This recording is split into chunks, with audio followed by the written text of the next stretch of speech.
평소와 다름없던 오후, 큰 며느리가 갑자기 남편과 저를 집 근처 카페로 불렀어요.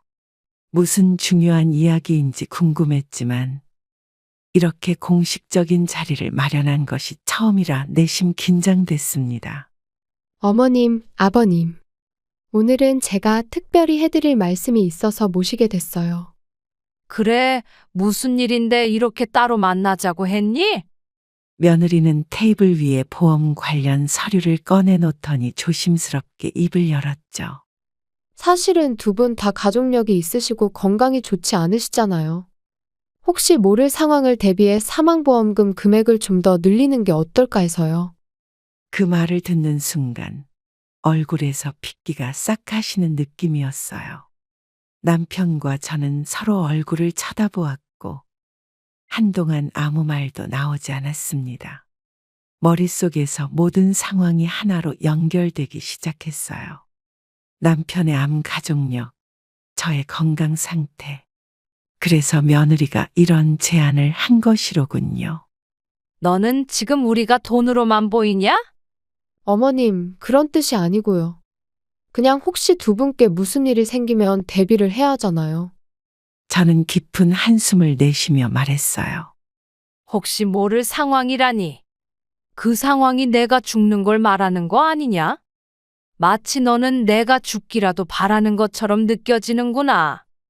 남편은 충격에 아무 말도 못했지만 그의 눈빛에서도 당혹감이 그대로 드러났어요.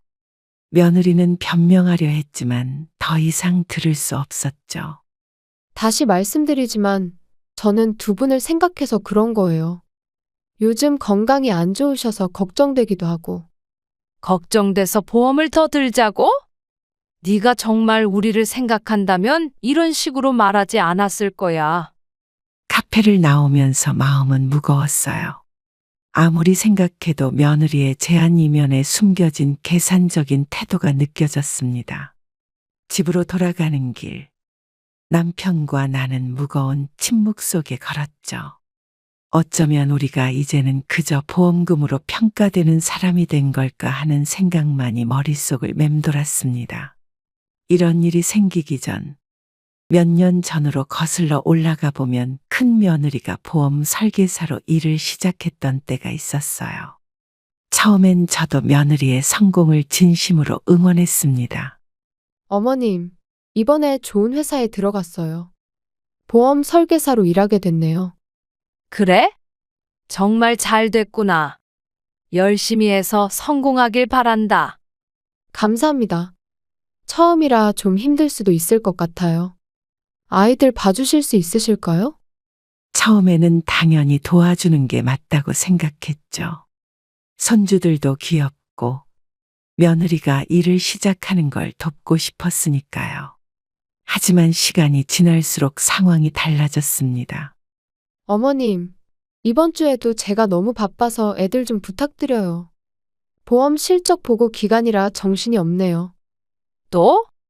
지난주에도 봐줬는데. 나도 내일이 있는데. 어머님, 저도 어쩔 수 없어요. 이번이 중요한 실적 기간이라. 며느리의 바쁨은 매주 반복됐고 저의 일상은 점점 손주 돌봄과 집안일로 채워졌어요. 한 달이 지나고 두 달이 지나도 상황은 나아지지 않았죠. 어머님, 오늘은 중요한 고객 미팅이 있어서 저녁도 못 먹고 올 것 같아요. 아이들 저녁 챙겨주시고 목욕도 시켜주세요. 아이고, 나도 오늘은 좀 피곤한데. 그래, 알았다. 죄송해요, 어머님. 다음에 맛있는 거 사올게요. 자주 듣던 다음에라는 말이 점점 공허하게 들리기 시작했어요. 며느리의 성공이 기쁘기도 했지만 제 삶은 온통 손주 돌봄으로 가득 차버렸죠. 어느 날 문득 창밖을 바라보며 생각했습니다. 나는 언제부터 내 시간이 없어진 걸까? 그래도 가족을 위한 일이니 참자고 스스로를 다독였지만 마음 한구석에는 작은 서운함이 자라나고 있었어요. 손주를 돌보는 일이 늘어나면서 점점 지쳐가던 어느 저녁, 마침내 용기를 내어 아들에게 제 마음을 털어놓기로 했어요. 저녁을 준비하고 있는데 아들이 퇴근에 들어왔습니다. 아들아, 잠깐 얘기 좀 할까? 네, 엄마. 무슨 일 있으세요? 사실 요즘 내가 좀 힘들구나. 너희 와이프가 바쁘다는 건 알지만 매일 아이들 돌보고 집안일까지 하려니 체력이 따라주질 않네. 아들은 갑자기 얼굴색이 변하더니 불편한 표정을 지었죠. 엄마, 지금 와이프 욕하시는 거예요? 아니, 그게 아니라 나도 이제 나이가 있어서 매일 이렇게 하기가 버거워. 엄마, 좀만 참으시면 안 돼요? 지금은 일이 너무 바빠서 그럴 수밖에 없어요. 아들의 반응에 당황스러웠어요. 제 상황을 이해해 주길 바랐는데 오히려 며느리 편을 드는 모습이 서운했습니다. 아들, 너의 일이 중요한 건 알겠지만 나는 내 생활이 없는 것 같아. 언제까지 내가 이러고 있을 순 없잖니. 엄마가 그렇게 말씀하시면 저희도 곤란해요. 저희도 어쩔 수 없이 부탁드리는 거잖아요. 그래도 서로 배려가 필요하지 않겠니? 내가 무슨 24시간 일하는 가정부니? 저희가 좀 바빠서 그렇지 일부러 그러는 건 아니니까요. 엄마도 좀 이해해 주세요. 아들의 말은 차갑게 들렸어요. 그 순간 깨달았죠. 아들에게는 제 고충보다 며느리의 일이 더 중요하다는 걸. 말다툼을 더 이어봤자 소용없을 것 같아 입을 다물었습니다. 알았다. 더 이상 얘기하지 않을게. 엄마, 제 말은 그런 뜻이 아니라. 방으로 돌아오면서 눈물이 핑 돌았어요. 아들과 며느리가 저를 그저 손주 돌보는 사람으로만 여기는 것 같아 마음이 아팠죠. 내가 지금 뭘 하고 있는 걸까? 거울 속 지친 제 모습을 보며 한숨이 나왔습니다. 가족을 위해 희생하는 건 당연하다고 생각했지만 그 희생이 당연시되는 순간 서럽게 느껴졌어요. 그날 밤 잠을 청하려는데 아들과 며느리의 방에서 대화 소리가 들렸어요. 무심코 지나치려 했지만 제 이름이 거론되는 것 같아 발걸음을 멈췄습니다. 어머니가 아이들도 봐주시고 집안일까지 다 맡으시잖아. 매달 100만 원 정도는 드리는 게 맞지 않을까? 뭐라고? 100만 원. 너무 많은 거 아니야? 우리도 지금 생활비 빠듯한데 그 돈을 어떻게 드려? 아들의 제안에 며느리가 반발하는 소리였죠. 문틈으로 새어나오는 대화가 제 귀에 또렷이 들려왔습니다. 그래도 어머님이 도와주시는 게 얼마나 큰지 너도 알잖아. 우리가 좀 힘들어도 그 정도는 해야지. 여보, 우리도 돈 모아야 하는 상황이야. 솔직히 어머님이 도와주시는 건 고맙지만 그 정도로 매달 그렇게 많이 드릴 필요는 없잖아. 벽에 기대서 그들의 말을 들으며 손이 떨렸어요. 며느리 눈에는 제 노력이 그저 당연한 일로만 보이는 듯했습니다. 너무 인색하게 굴지 마. 엄마가 안 계시면 우리가 어떻게 아이들 키우면서 둘 다 일할 수 있겠어? 알아. 하지만 지금 우리 상황에서 100만 원은 너무 부담돼. 한 달에 50만 원 정도면 충분하지 않을까? 제 노력의 가치가 그들에게는 그 정도였군요. 왠지 가슴이 무거워졌습니다. 50만 원? 그럼 시간당으로 따지면 얼마야? 아이 둘 돌보고 집안일에 밖에서 돌봄 서비스 받으면 훨씬 더 들 텐데. 그래도 우리 식구잖아. 가족끼리 너무 계산적으로 따지는 것도 좀. 더는 듣고 싶지 않았어요.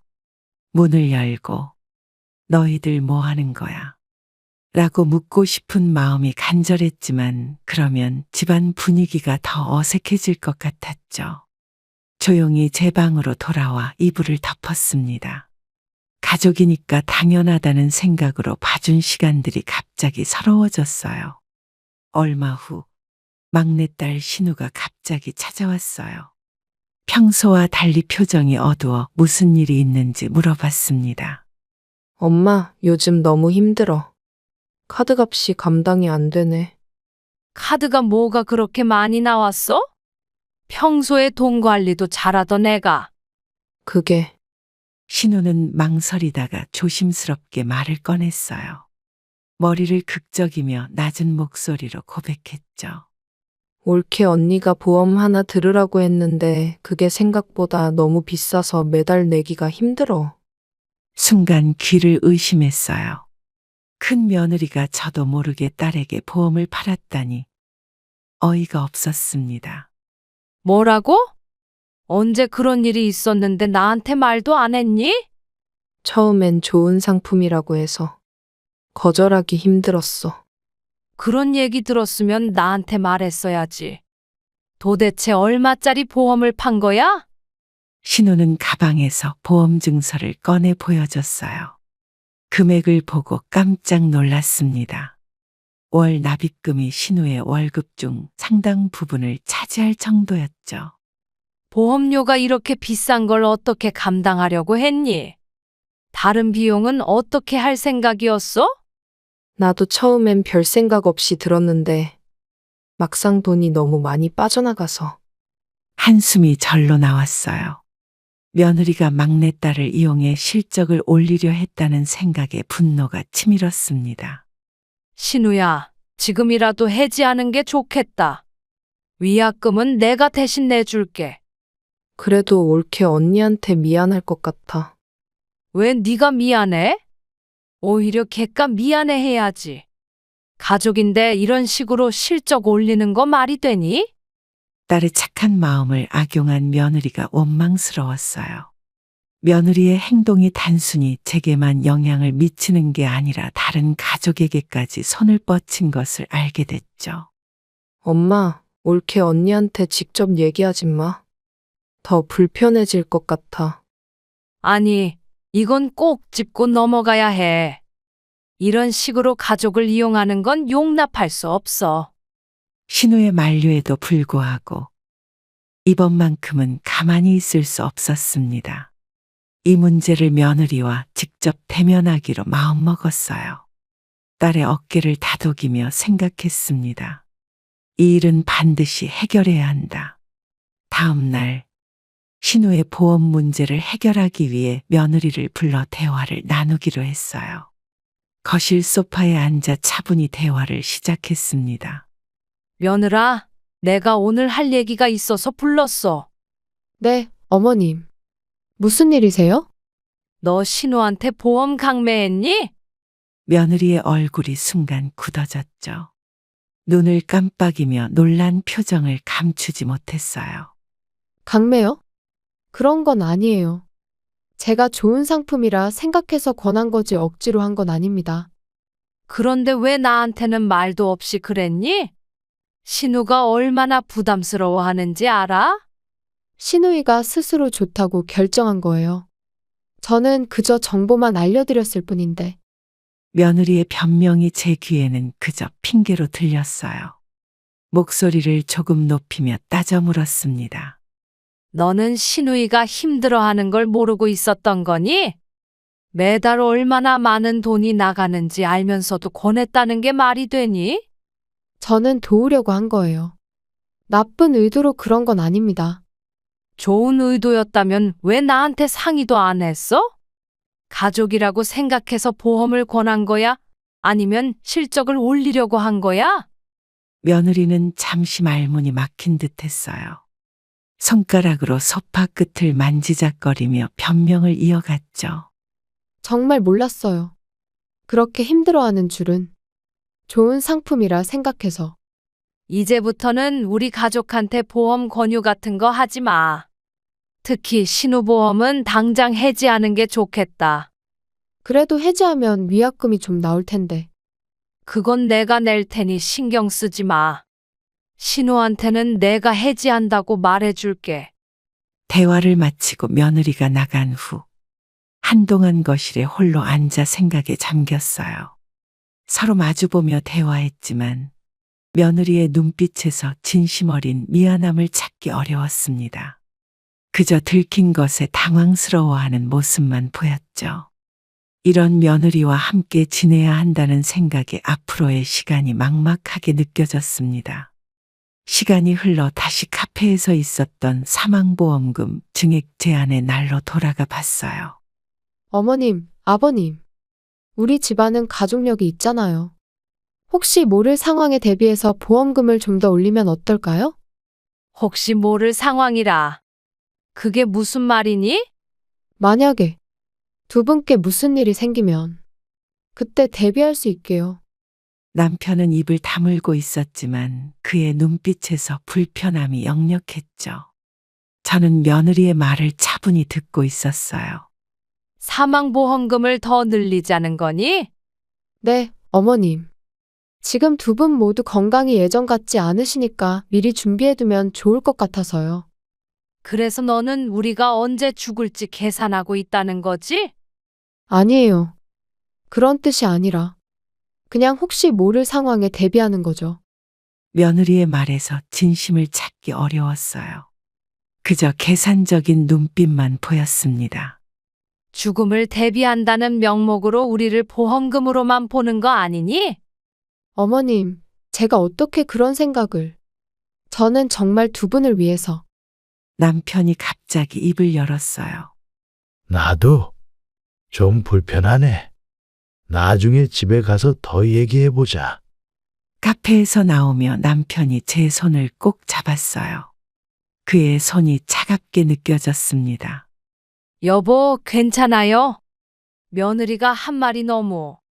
알아요. 나도 충격이었어. 우리가 그저 돈으로만 보이는 것 같네. 사람이 죽음을 앞에 두고 보험금 타령이라니. 우리 아들은 어떻게 생각하는 걸까? 집으로 돌아가는 길, 비가 더 세차게 내렸어요. 남편과 저는 말없이 걸었습니다. 각자의 생각에 잠긴 채로요. 이런 상황이 오기 전까지는 며느리가 보험 설계사로 일하는 것이 자랑스럽기까지 했는데, 이제는 그 직업이 우리 가족을 갈라놓는 것 같았어요. 여보, 앞으로 우리 어떻게 해야 할까요? 일단 생각해 봐야겠어. 성급하게 결정하지 말자. 카페에서의 충격적인 제안 후 며칠 동안 남편과 저는 이 문제를 어떻게 해결할지 고민했어요. 침대에 나란히 앉아 진지한 대화를 시작했습니다. 여보, 며느리 제안에 대해 어떻게 생각해요? 솔직히 처음엔 많이 불편했어. 하지만 내 가족력을 생각해보면 암 걸린 친척이 많잖아. 남편의 말에 잠시 말문이 막혔어요. 그의 표정이 생각보다 담담해 보였죠. 그래도 그렇게 노골적으로 죽음을 앞에 두고 보험 얘기를 하다니. 나도 그 부분은 불편했어. 하지만 내 건강 상태를 생각하면 미리 준비해두는 게 나쁘진 않을 것 같아. 남편의 현실적인 태도에 저도 조금씩 마음을 누그러뜨리기 시작했어요. 남편의 건강 문제는 오래전부터 신경 쓰고 있던 부분이었으니까요. 그럼 어떻게 할까요? 보험을 올리는 게 좋을까? 너무 크게 며느리를 의심하지 말자. 우리도 나이가 들어가니까 이런저런 대비를 해두는 게 나쁘진 않아. 내 보험금만 조금 올리는 건 어때? 고민 끝에 남편의 보험만 추가하기로 결정했어요. 다음 날 며느리에게 전화를 걸었습니다. 며느라, 아버지 보험만 추가하기로 했어. 나는 아직 생각해 보고 싶구나. 네, 어머님. 잘 생각하셨어요. 아버님이 생각하시는 대로 준비하시면 될 것 같아요. 며느리의 반응은 예상외로 담담했어요. 오히려 아버지 보험만 올리기로 한 결정에 만족하는 듯했죠. 그런데 왜 아버지 보험만 올리기로 하셨어요? 아버지 가족력이 있으니까. 일단은 그쪽만 준비하려고. 현명한 결정이세요. 제가 필요한 서류는 준비해 드릴게요. 전화를 끊고 나니 마음 한구석에 여전히 묘한 감정이 남아 있었어요. 이렇게 쉽게 동의하는 며느리의 태도가 오히려 의심스러웠죠. 하지만 남편을 위해서라도 더 이상 가족 갈등을 키우고 싶지 않았습니다. 막내딸의 보험 문제로 이미 관계가 어색해진 상황에서 또 다른 불안은 피하고 싶었어요. 여보, 잘 결정한 거 맞죠?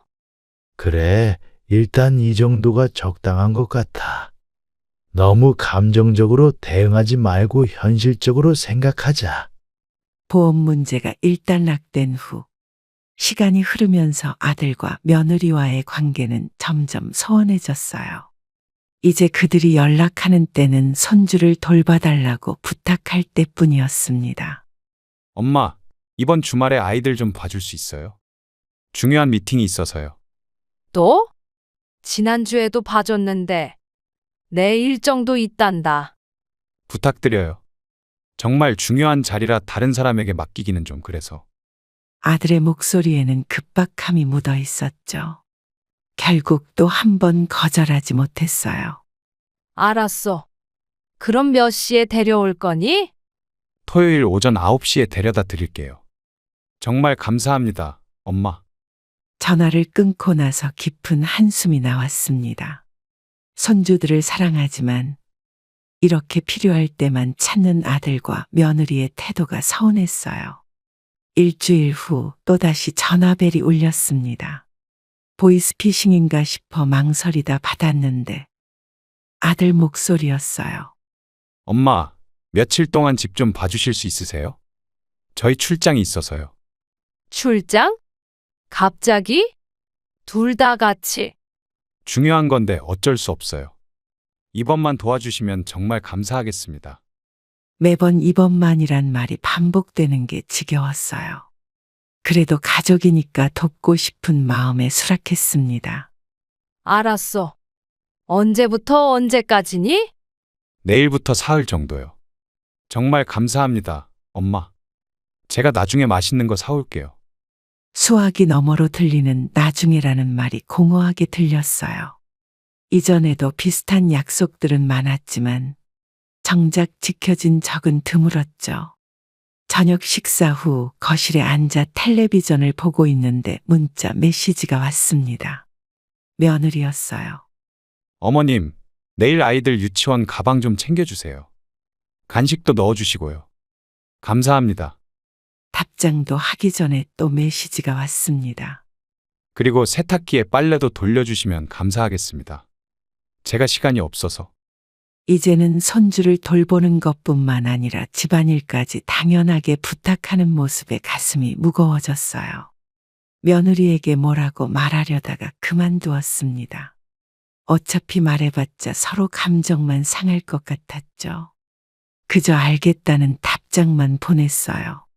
며칠 전 아들과 며느리가 갑자기 현관문을 두드렸어요. 평소와 달리 둘 다 함께 온 것이 의아했습니다. 어머님, 안녕하세요. 갑자기 찾아와서 죄송해요. 무슨 일이니? 둘 다 같이 오다니 특별한 일 있어? 아들이 먼저 말을 꺼냈어요. 평소보다 상냥한 목소리로 부탁을 했죠. 엄마, 저희 이번에 여행 좀 다녀오려 해요. 그동안 집 좀 봐주시고 강아지 신경 좀 써주세요. 순간 머릿속이 복잡해졌어요. 손주도 아니고 이제는 강아지까지 돌봐달라니. 하지만 거절하기도 어려웠습니다. 여행? 어디로 가는데? 제주도요. 오랜만에 둘이서 시간도 보내고 와이프도 좀 쉬어야 할 것 같아서요. 며느리가 부드러운 미소를 지으며 덧붙였어요. 사실 강아지가 좀 예민해서 다른 사람에게 맡기기가 걱정돼요. 어머님만 믿을 수 있을 것 같아서요.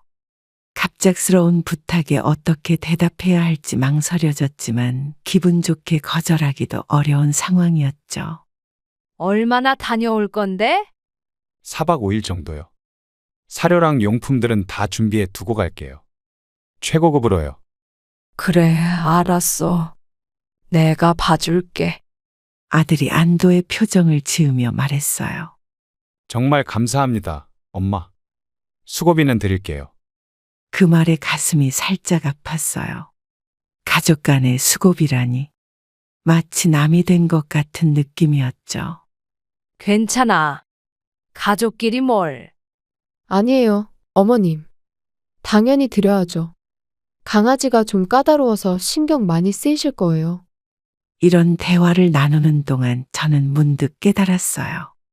이제 저는 그들에게 손주를 돌봐주는 사람에서 이제는 강아지까지 맡아주는 사람으로 바뀌었구나 싶었죠. 더욱 서운한 건 수고비라는 말이 가족 간의 따뜻함보다는 거래 같은 느낌을 주었다는 점이었습니다. 준비는 다 해놨으니 걱정 마세요. 그럼 내일 아침에 출발하기 전에 강아지 데려다 드릴게요.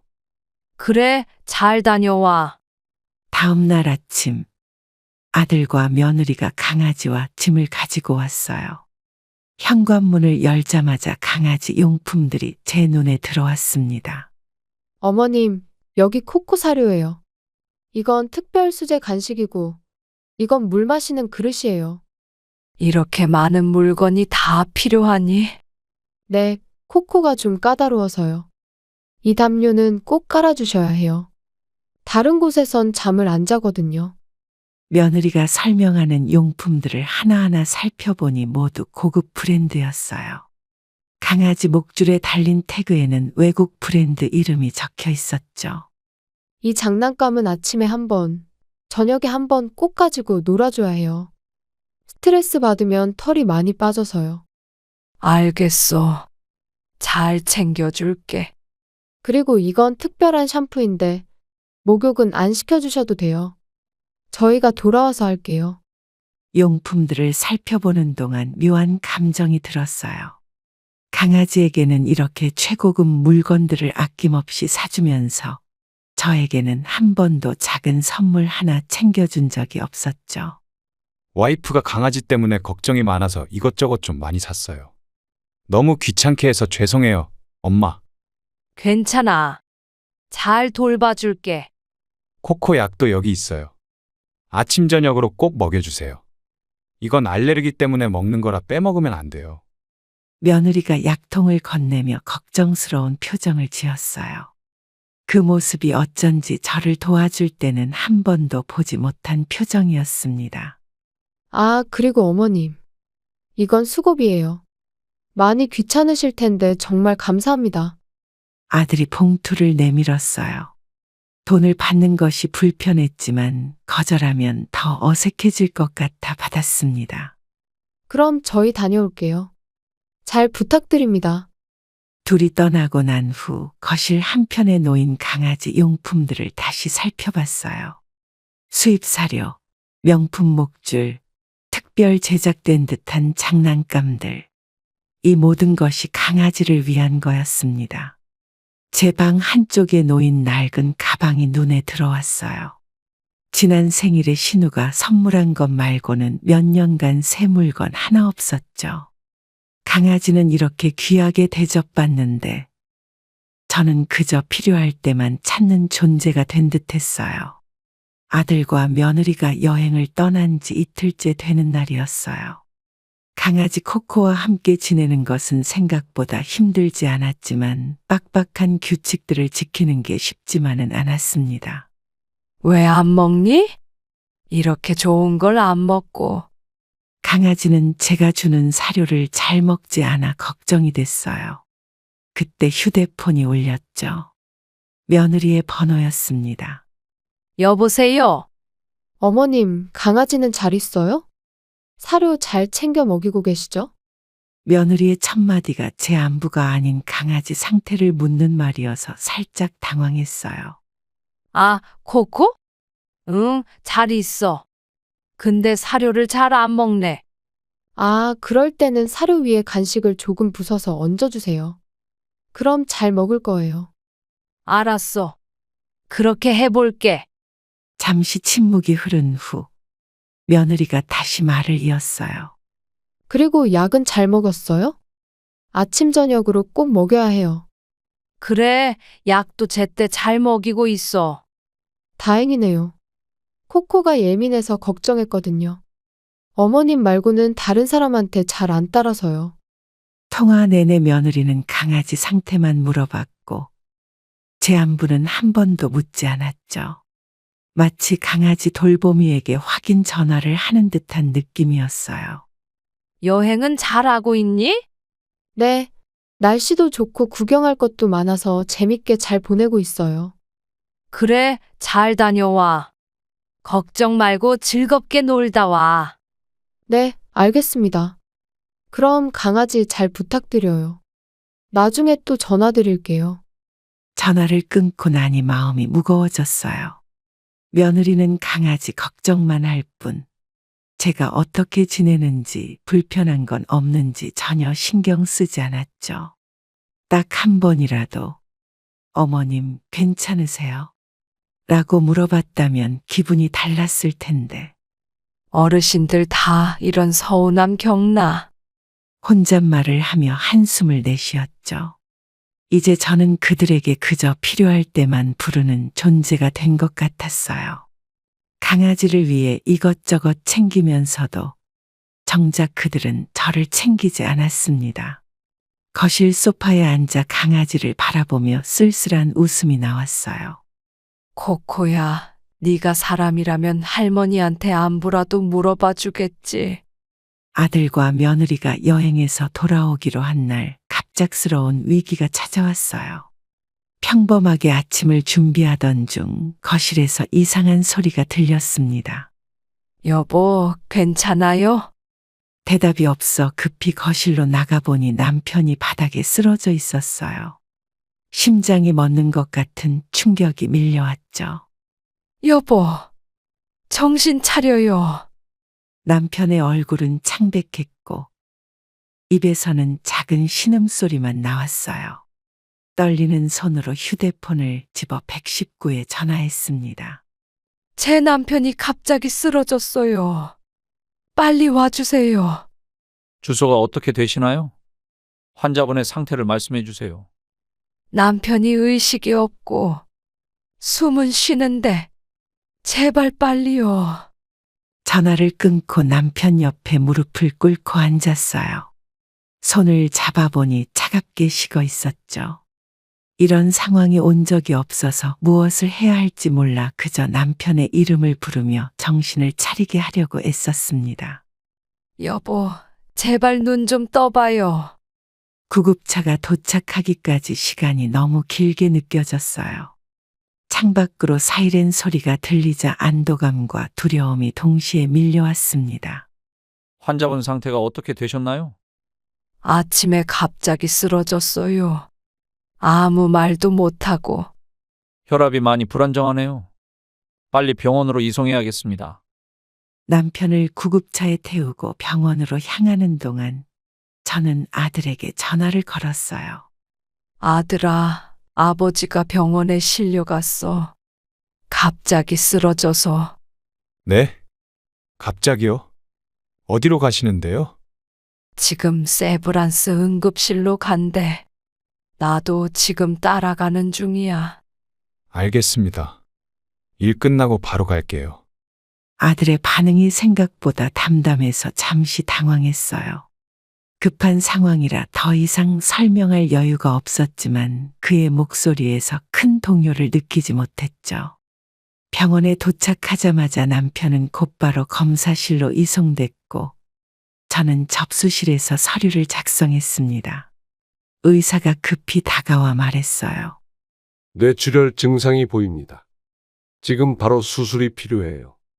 뇌출혈이요? 어떻게 그럴 수가? 수술 동의서에 서명해 주세요. 시간이 중요합니다. 남편이 수술을 받는 동안 병원 복도에서 초조하게 기다렸어요. 수술실 앞 의자에 앉아 시간이 지나길 기다리는데 마침내 아들이 도착했습니다. 엄마, 어디에요? 아버지는요? 지금 수술 중이야. 뇌출혈이래. 아들은 놀란 듯한 표정을 지었지만 그 표정이 어딘가 부자연스러워 보였어요. 마치 슬픈 연기를 하는 배우처럼요. 아버지, 이게 무슨 일이에요? 갑자기 어떻게? 아들은 수술실 문을 한번 쳐다본 후 곧바로 눈물을 훔쳤어요. 그런데 그 모습이 진심으로 느껴지지 않았죠. 어제까지만 해도 멀쩡하셨는데 의사 선생님이 뭐라고 하시던가요? 아직 자세한 얘기는 못 들었어. 수술이 끝나봐야 알 수 있대. 아들은 잠시 생각에 잠긴 듯 보였다가 갑자기 자리에서 일어났어요. 엄마, 잠깐 전화 좀 할게요. 이런 상황에 누구한테 전화를 해? 회사에요. 급한 일이 있어서. 아들은 황급히 복도 밖으로 나갔습니다. 그의 뒷모습을 보며 허탈함이 밀려왔어요. 아버지가 생사의 갈림길에 있는데 회사 일이 더 중요하다는 듯이 행동하는 아들이 이해되지 않았죠. 얼마 후 아들이 돌아왔을 때 이번에는 며느리와 함께였어요. 며느리도 역시 형식적인 인사를 건넸습니다. 어머님, 아버님 상태는 좀 어떠세요? 아직 수술 중이야. 좀 더 기다려봐야 해. 며느리는 고개를 끄덕이더니 아들과 작은 목소리로 무언가 속삭였어요. 그들의 표정에서 진정한 걱정을 찾아볼 수 없었습니다. 수술 오래 걸리나요? 몇 시간 걸린대. 니들 배고프면 먼저 가서 밥 먹고 와. 괜찮아요. 저희도 같이 기다릴게요. 말은 그렇게 했지만 아들과 며느리는 계속해서 시계를 확인하며 불안한 듯 서성였어요. 마치 빨리 자리를 뜨고 싶어 하는 것처럼요. 저기 의사 선생님 오시네요. 의사가 다가오자 저는 벌떡 일어났어요. 아들과 며느리도 따라 일어났지만 그들의 표정에서는 걱정보다는 다른 감정이 읽혔습니다. 수술은 일단 끝났습니다만 아직 의식이 돌아오지 않으셨어요. 앞으로 24시간이 고비입니다. 남편은 중환자실로 옮겨졌고 가족은 제한된 면회 시간에만 볼 수 있었어요. 병실 앞 의자에 앉아 기다리는데 며느리가 커피 2잔을 들고 다가왔습니다. 어머님, 커피 한 잔 드세요. 많이 피곤하실 텐데. 고마워. 근데 아들은 어디 갔니? 회사에 급한 전화가 와서 잠깐 밖에 나가 있어요. 곧 올 거예요. 며느리는 형식적인 미소를 지으며 커피를 건넸어요. 사실 따뜻한 배려라기보다는 의무감에서 하는 행동처럼 느껴졌죠. 아버님 상태는 어떠세요? 의사 선생님이 뭐라고 하시던가요? 의식이 아직 돌아오지 않았대. 앞으로 24시간이 중요하다고 했어. 그렇군요. 빨리 좋아지시면 좋을 텐데. 며느리의 말투와 표정이 너무 건조해서 마음이 더 무거워졌어요. 정작 남편의 상태보다는 병원 환경이나 대기실 편의시설에 더 관심이 있는 듯했죠. 이 병원 시설은 괜찮은 것 같아요. 중환자실도 깨끗하고. 지금 그게 중요한 게 아니잖아. 아, 네. 죄송해요. 그냥 말씀드릴 게 없어서. 어색한 침묵이 흐르다가 아들이 돌아왔어요. 그의 얼굴에도 큰 걱정은 보이지 않았습니다. 엄마, 의사 선생님 또 뵀어요? 아니, 아직. 중환자실에서 몇 가지 검사 더 한다고 했어. 아, 그렇군요. 이거 오래 걸리겠네요. 아들과 며느리는 서로 눈빛을 교환하더니 조용히 대화를 나눴어요. 그들의 목소리가 작았지만 의료비와 보험에 관한 이야기를 하는 것 같았습니다. 어머님, 저희가 병원비 걱정은 하지 마세요. 보험이. 지금 그런 얘기를 하는 게 아니지. 아버지가 지금 어떤 상태인데? 두 사람은 당황한 듯 서로 쳐다보았어요. 제가 그들의 대화 내용을 들었다는 걸 알아챈 것 같았죠. 그게 아니라 저희가 도울 일이 있을까 해서요. 니들은 병원에 있기 힘들면 집에 가 있어. 내가 여기 지킬 테니. 아니에요. 저희도 같이 있을게요. 아버님 걱정돼서. 겉으로는 걱정한다고 말했지만 그들의 눈빛에서는 다른 감정이 읽혔어요. 마치 의무감으로 자리를 지키는 것처럼요. 병원 복도의 차가운 조명 아래 가족이라는 이름으로 함께 있지만 마음은 전혀 다른 곳에 있는 듯한 그들을 보며 쓸쓸함이 밀려왔습니다. 남편의 상태가 악화되면서 의사는 가족들에게 마음의 준비를 하라고 했어요. 이 말을 들은 후 아들과 며느리의 태도가 갑자기 달라졌습니다. 어머님, 오늘은 제가 병원에 있을게요. 어머님은 가서 좀 쉬세요. 괜찮아. 내가 있을게. 너무 무리하시면 어머님도 건강 상하세요. 저희가 교대로 지킬게요. 며느리의 갑작스러운 배려에 어리둥절했어요. 지금까지 한 번도 보여주지 않던 모습이었으니까요. 벌써 사흘째 병원에 계시잖아요. 제가 오늘은 아버님 곁을 지킬게요. 그래, 고마워. 그런데 갑자기 왜 이러니? 그동안 너무 바빠서 제대로 도와드리지 못했어요. 죄송해요, 어머님. 며느리의 목소리에서 진심이 느껴지지 않았어요. 오히려 어떤 계산된 친절 같은 느낌이었죠. 어머니, 저도 회사에 휴가 냈으니까 병원 일은 저한테 맡기세요. 너까지 갑자기. 회사 일은 어떡하고? 지금은 아버지가 더 중요하죠. 회사 일은 나중에 처리하면 돼요. 지금껏 회사 일이 바빠서 병원에 제대로 오지도 못하던 아들이었는데 갑자기 휴가까지 내며 적극적으로 나서는 모습이 의아했습니다. 저녁 식사는 드셨어요? 제가 맛있는 거 사다 드릴게요. 아니, 밥 생각 없어. 그래도 드셔야죠. 건강 챙기세요. 어머님도 아프시면 더 큰일이에요. 갑작스러운 관심과 걱정에 당혹스러웠어요. 마치 전혀 다른 사람들이 된 것처럼요. 어머님, 이제 저희가 다 할 테니 걱정 마세요. 간병인 쓸까 생각 중인데 어떠세요? 간병인? 그럴 필요 없어. 내가 충분히 할 수 있어. 하지만 힘드실 텐데. 돈 걱정은 하지 마세요. 저희가 다 낼게요. 아들과 며느리의 태도 변화에 의구심이 들었어요. 왜 갑자기 이렇게 적극적으로 나서는 걸까? 의사의 나쁜 소식 이후 그들의 행동이 달라진 것이 너무 명확했습니다. 병원 화장실에 다녀오는 길에 우연히 복도 구석에서 이야기를 나누는 아들과 며느리를 발견했어요. 그들은 저를 보지 못했고 저도 본능적으로 걸음을 멈췄습니다. 아버님 상태가 점점 더 나빠지고 있대. 의사 선생님 말로는 의식을 되찾을 확률이 거의 없다고 하시더라고. 그래? 그렇게까지 심각한 상황이야? 며느리의 말투에서는 걱정보다는 다른 감정이 느껴졌어요. 그 다음 말에 저는 숨이 막혔습니다. 그래도 다행이지.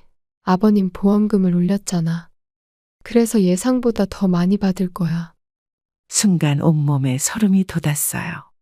며느리가 제 남편의 죽음을 마치 기정사실처럼 이야기하며 보험금을 계산하고 있었던 겁니다. 정말 그 보험 올린 게 천만다행이었네. 얼마나 받을 수 있는 거야? 기본 보험금의 특약까지 합치면 꽤 큰 돈이야. 어머님 몫까지 우리가 받을 수 있으면 더 좋을 텐데. 아들마저 남편의 사망보험금을 계산하고 있었어요. 남편이 아직 살아있는데도 말이죠. 무릎이 꺾일 것 같았지만 계속 서서 들었습니다. 어머니를 어떻게 설득할 수 있을까? 돈 관리는 우리가 하는 게 좋을 것 같은데. 천천히 접근해야 해. 어머님이 감정적으로 우리를 의심하고 있잖아. 일단 최대한 친절하게 대하면서 신뢰를 쌓는 거야. 숨이 제대로 쉬어지지 않았어요. 그들이 보여준 갑작스러운 친절과 관심이 모두 계산된 행동이었다니. 병실 옆 의자에 털썩 주저앉았습니다. 어머님이 혹시 우리 얘기 듣진 않았겠지? 설마 병실에 계시잖아. 며느리가 갑자기 제게 다가와 걱정스러운 척 물었어요. 방금 전까지 남편의 보험금을 계산하던 그 입술에서 나오는 위선적인 말에 속이 뒤틀렸습니다. 어머님, 괜찮으세요? 얼굴이 안 좋아 보여요. 괜찮아. 그냥 좀 피곤해서. 제가 음료수 좀 사다 드릴게요. 커피 드실래요? 아니면 차가 좋으세요? 며느리의 친절한 척하는 목소리가 견디기 힘들었어요.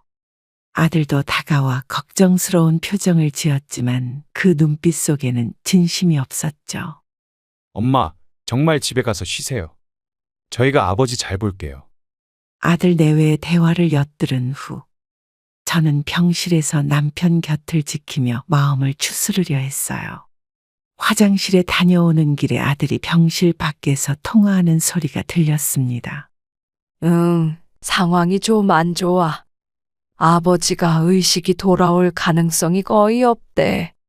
휴대폰을 귀에 대고 복도를 서성이던 아들은 주변을 한번 둘러본 후 목소리를 낮췄어요. 보험금 일은 내가 알아볼게. 어머니가 의심하는 것 같아서 조심해야 돼. 맞아. 우리가 그때 보험을 올려서 다행이야. 어머니에게 잘 말해서 우리 목도 받아내자. 그러면 경제적으로는 도움이 될 거야. 제 귀를 의심할 수밖에 없었어요. 아들이 혼자 있을 때도 이런 생각을 하고 있었다니. 병실 문 뒤에 숨어 더 들었습니다. 신호한테는 말하지 마. 걔는 감성적이라 이해 못할 거야. 지금 어머니는 감정적으로 예민해. 우리가 조금 더 친절하게 대하면서 시간을 두고 접근해야 해. 그 순간 발걸음 소리가 들려 급히 병실로 들어갔어요. 아들이 통화를 마치고 들어오는 소리였죠. 엄마, 의사 선생님 방금 만났어요. 아버지 상태가 별로 안 좋대요. 그래? 뭐라고 하시던? 회복될 가능성이 낮다고. 마음의 준비를 해야 할 것 같아요. 아들은 슬픈 표정을 지으려 했지만 눈빛은 차갑게 느껴졌어요. 방금 전 보험금 얘기를 하던 그 입에서 나오는 위로가 너무 공허했죠. 저희가 앞으로 어머니 모시고 잘 살 테니까 너무 걱정 마세요. 그래. 아버지가 돌아가시면, 아니, 만약 최악의 상황이 오면 장례 문제는 제가 다 알아볼게요. 아직 남편이 살아있는데 벌써 장례 이야기를 꺼내는 아들을 보며 가슴이 찢어지는 것 같았어요. 믿었던 아들마저 이렇게 냉정하게 계산하고 있다는 사실에 마음 한구석이 무너졌습니다. 아들아, 아직 아버지 살아계셔. 그런 말 하지 마. 아, 네, 죄송해요. 그냥 어머니가 걱정하지 않으셨으면 해서. 남편의 창백한 얼굴을 바라보며 결심했어요.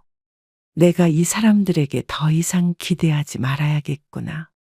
차가운 병실에 홀로 앉아 손을 꼭 쥐었습니다.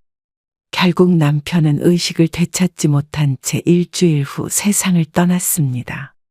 장례식장에는 친척들과 지인들이 모여 고인을 추모했어요.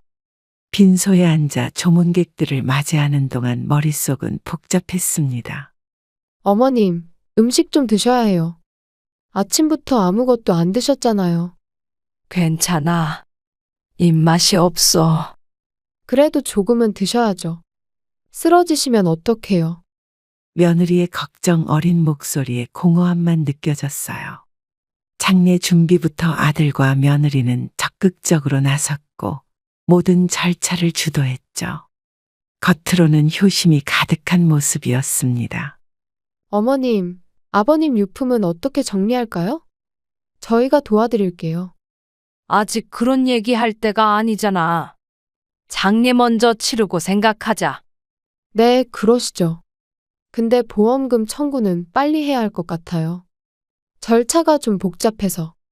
아직 남편의 시신이 눈앞에 있는데 벌써 보험금 얘기를 꺼내는 며느리의 모습에 가슴이 아팠어요. 저는 그저 고개만 끄덕였습니다. 조문객들이 모두 떠난 후 아들이 조심스럽게 제게 다가왔어요. 어머니, 장례 후에 아버지 재산 정리 문제로 얘기 좀 해야 할 것 같아요. 무슨 재산 정리? 아버지 명의 재산이랑 보험금 같은 것들이요. 어머니 혼자서 관리하기 힘드실 테니 저희가 도와드릴게요. 아들의 말투에서 느껴지는 계산적인 냄새가 역겨웠어요. 결국 이 모든 행동이 재산을 위한 것이었다니. 내가 알아서 할 테니 걱정 마. 하지만 어머니, 이런 일은 복잡하고 감정적으로 힘드실 텐데. 그때 신우가 다가와 제 손을 꼭 잡아주었습니다. 장례 내내 신우만이 진심으로 제 슬픔을 함께 해주었어요. 엄마, 쉬세요.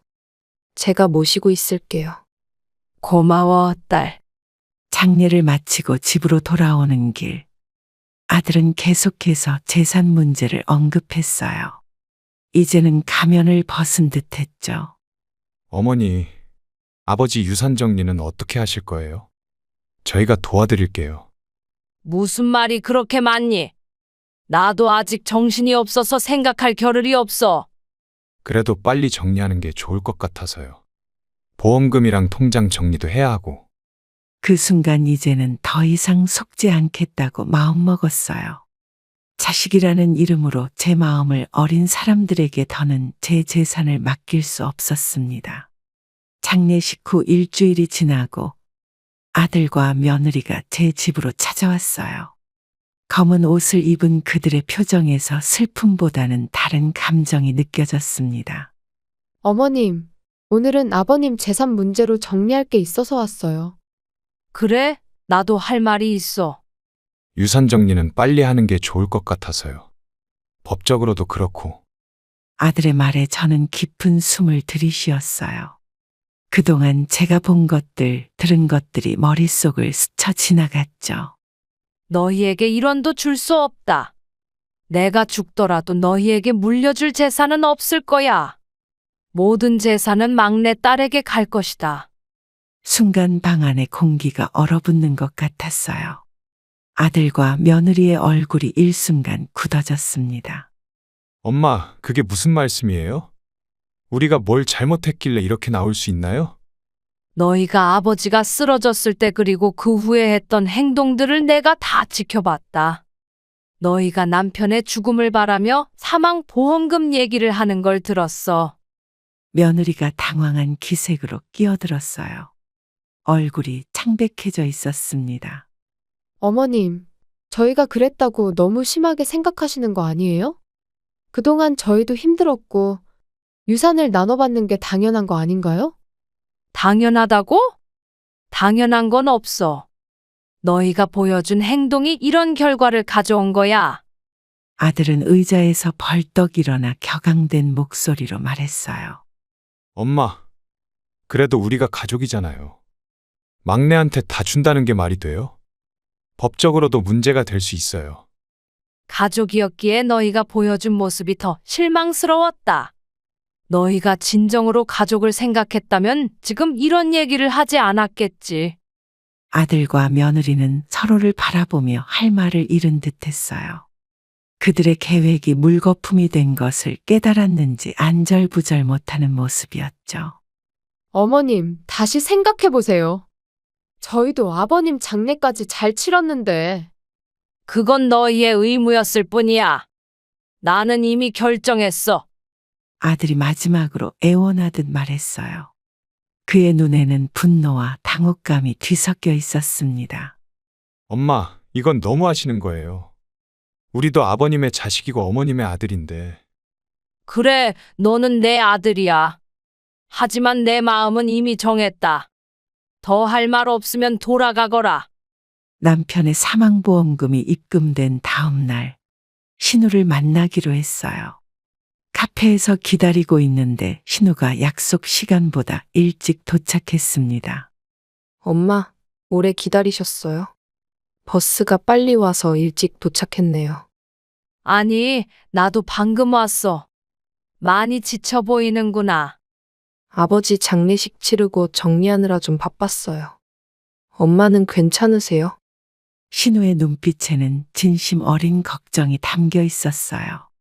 장례 기간 내내 저를 챙기고 집안일을 돕고 남편을 진심으로 애도했던 딸이었죠.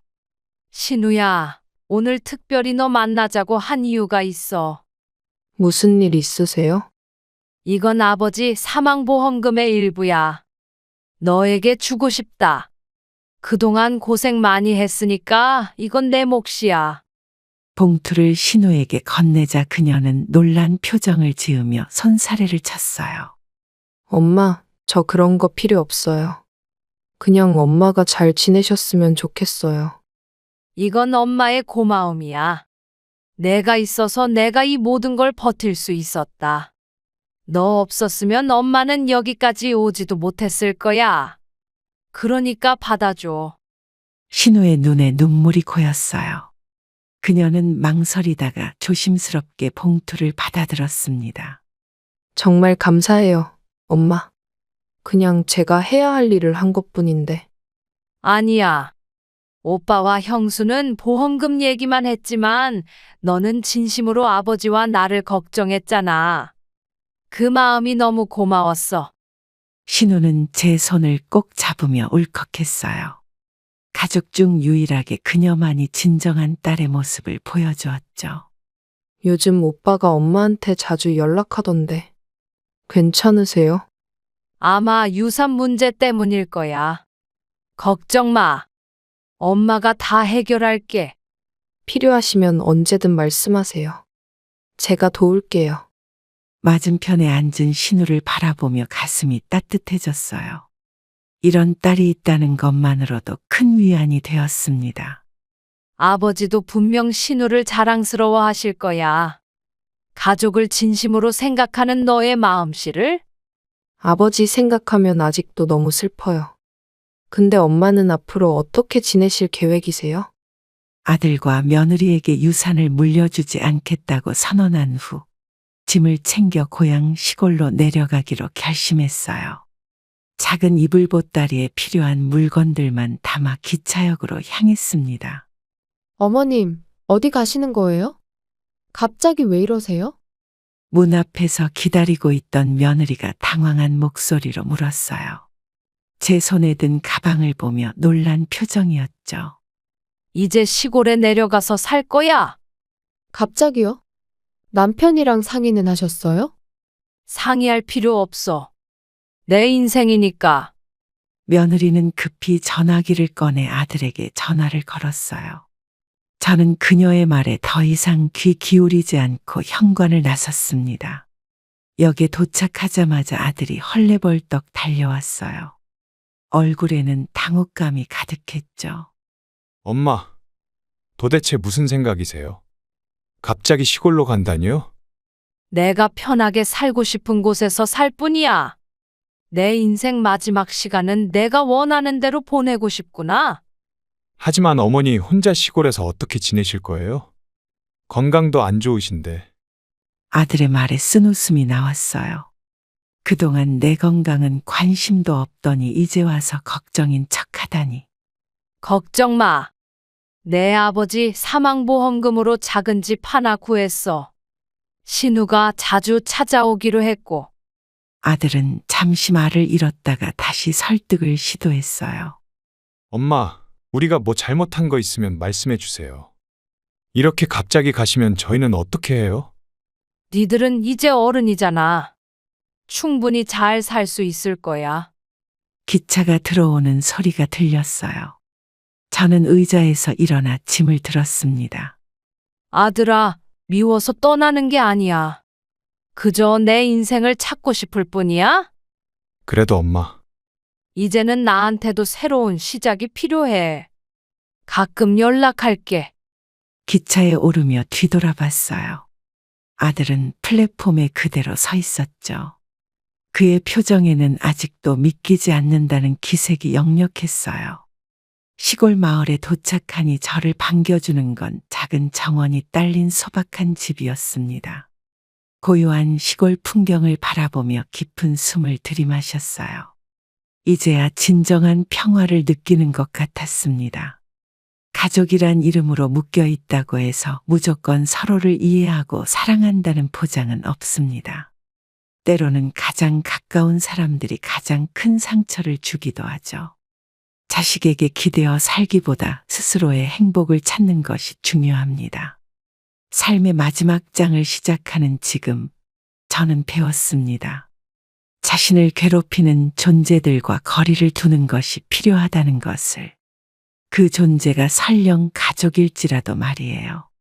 우리의 인생은 한정되어 있고 자신에게 쏟을 시간도 부족합니다. 너무 오랫동안 자식들에게 기대며 살았다면 이제는 그 기대를 내려놓고 자신의 인생을 다시 시작해 보세요. 홀로 산다는 것은 외롭다는 의미가 아닙니다. 오히려 자유롭게 스스로의 삶을 결정할 수 있는 기회예요. 진정한 행복은 타인의 인정이나 도움이 아닌 스스로 만족하는 삶에서 찾을 수 있습니다. 이제 저는 인생의 새 막을 시작하려 합니다. 여러분도 마찬가지로 스스로를 돌보고 진정한 행복을 찾아가는 여정을 시작하길 바랍니다. 그럼 오늘도 행복한 하루 되시길 기원하겠습니다. 감사합니다.